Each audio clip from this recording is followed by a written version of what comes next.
السلام عليكم. السلام عليكم. ازيكم يا جماعه جميعا؟ ازاي حضرات الساده وكل العالم. انا بطلب علي عفيفي اول من طبق الشريعه الاسلاميه في العالم، ابن نفيه، ابن كفر داوود، ابن متحبش كبريه. بطلب مطبات اسفلت على السريع.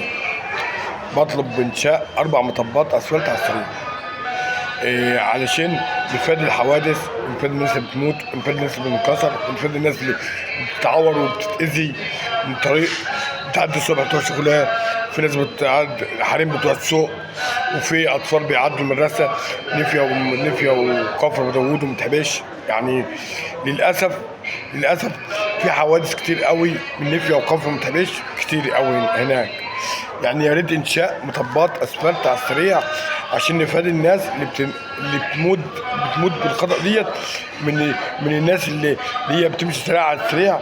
4 مطبات، وعايزين اشارات يعني علامات يعني تدل يعني ده منطقه سكنيه يعني كده يعني. ممكن من الساده المسؤولين ينفذوا هذا الطلبات.